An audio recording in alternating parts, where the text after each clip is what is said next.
秋冬食多2碗，真係面膜都可以小敷2張啊！終於都到咗我哋廣東進入冬天啦，咁隨住溫度越嚟越低，亦都越嚟越乾燥啦。咁呢個時候呢，最啱就煲翻一啲滋潤嘅湯湯水水啦。今日呢，就嚟煲翻一個好簡單嘅桃膠3寶糖水。呢幾樣嘢呢，你唔好睇佢乾巴巴細細粒喎，佢一發帶呢會發得好多嘅，所以好多朋友呢就攞唔準個量啦。首先呢，就係桃膠，咁我哋一家4、5個人呢，份量大概就係1捧，手掌嘅1捧就 OK 啦。雪燕呢，4、5個人食呢，咁樣3粒就足夠噶啦，個泡發率真係好高嘅，佢可以浸滿呢一個玻璃罌嘅。仲有呢個雪燕呢，打開呢，佢係有一種酸味嘅，但係正常嘅，浸咗之後呢就冇噶啦。最後呢，就係醋角米。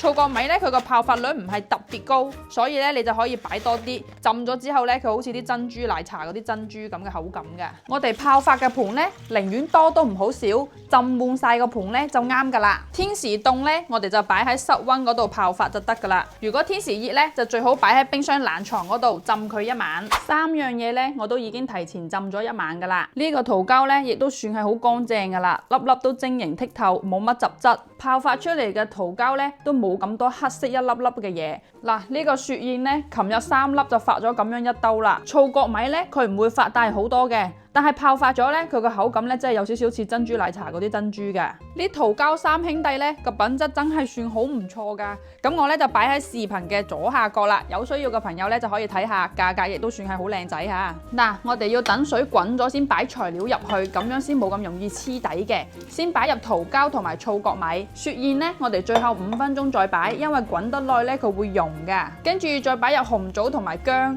俾啲薑去呢，佢會溫和好多，好飲好多噶。呢啲紅棗係去咗核噶吓。冰糖呢，就大家根據自己嘅口味去調整份量啦。跟住再吸蓋，大火煲滾咗之後呢，再轉細火煲30分鐘，半個鐘之後呢，已經煲到起膠啦。呢個時候呢，就可以將啲雪燕擺落去啦。哇，你睇下拉晒絲，真係有啲似啲燕窩噶喎。再擺一汁仔杞子入去，跟住再吸蓋煲多5分鐘呢，就 OK 啦。OK， 搞掂啊！你睇下，真係膠質滿滿嘅。